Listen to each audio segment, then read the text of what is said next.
Hinduism has millions of gods, worships elephants, monkeys, all kinds of misconceptions, and one of them is about the nature of God. But Hinduism is very clear about this notion of there being one divinity, and that one divinity being manifest in different ways, that there are different energies, different features, different aspects of God that lead to such diversity, but ultimately end in complete unity.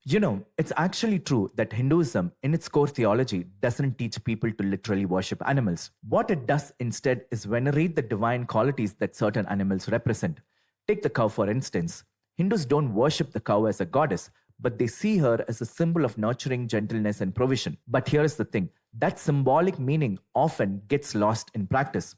What we tend to see in India today is animal sacrifices, offerings to idols, big temple processions involving monkeys, snakes, even rats, is actually the result of Hinduism blending with ancient tribal and folk traditions. Over time, the line between symbolic reverence and literal worship got really blurry. This is because, unlike Catholicism, which has a clear magisterium, a central teaching authority that defines and protects doctrine, Hinduism does not have that kind of structure. There is no central authority to step in and say, hey, that's not what Vedas meant, or this practice has gone too far. So what happens? People just keep adding local customs and interpretations to the mix, and Hinduism absorbs it all without much correction. That's why, from the outside, Hinduism often looks like idol worship or animal worship, even though theologically it's far more symbolic and abstract. But without doctrinal guardrails, practice often strays far from the original intent.